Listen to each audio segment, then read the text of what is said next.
ఒకరోజు ఒక ఆయన వాళ్ళ కొడుకుని ఎదురుగా కూర్చోబెట్టుకుని చేతిలో ఒక పాత వాచ్ పట్టుకుని ఇలా చెప్తారు. చూడు నాన్న, ఈ వాచ్ నాకు మీ తాతగారు ఇచ్చారు. మీ తాతగారికి వాళ్ళ తాతగారు ఇచ్చారు. ఈ వాచ్ నీ చేతికి అందించే లోపు నువ్వు ఈ వాచ్ని తీసుకుని ఒక షాప్ లో అమ్మితే దానికి ఎంత విలువ వస్తుందో కనుక్కునిరా అని చెప్తారు. ఆ అబ్బాయి నాన్న చెప్పినట్టే ఆ వాచ్ తీసుకుని ఒక గోల్డ్ షాప్ కి వెళ్తాడు. ఆ గోల్డ్ షాప్ వాళ్ళు ఈ వాచ్ చాలా పాతది కాబట్టి దీనికి 12,000 ఇస్తామని చెప్తారు. ఆ అబ్బాయి వెనక్కొచ్చి వాళ్ళ నాన్నకు అదే విషయం చెప్తాడు. అప్పుడు వాళ్ళ నాన్న, ఇప్పుడు ఇదే వాచ్ ని ఒక వాచ్ రిపేర్ షాప్ కి తీసుకెళ్లి కనుక్కో అని చెప్తాడు. అప్పుడు ఈ అబ్బాయి చెప్పినట్టే వాచ్ రిపేర్ షాప్ కి వెళ్ళి అతన్ని కనుక్కుంటాడు.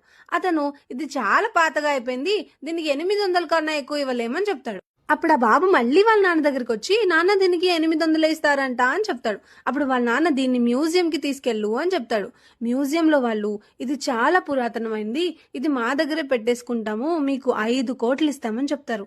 దానికి ఇతను షాక్ అయ్యి వాళ్ళ నాన్నకు వచ్చి చెప్తే వాళ్ళ నాన్న అంటాడు, లైఫ్ లో కూడా ఇంతే, మనకి ఎక్కడ విలువ ఉంటుందో అక్కడే మనం ఉండాలి. లైఫ్ లో ఎప్పటికీ గుర్తుపెట్టుకో నాన్న, నీకు ఎక్కడ ఎక్కువ విలువ ఉంటే అక్కడే ఉండాలి. విలువ ఇవ్వని వారి దగ్గర ఉండి నీ మీద నువ్వే కోపం తెచ్చుకుని బాధపడడం కన్నా నీ విలువ ఎక్కడుందో తెలుసుకుని అక్కడుంటేనే నీకు మంచిది అని చెప్తారు. ఆలోచించండి. జాగ్రత్త.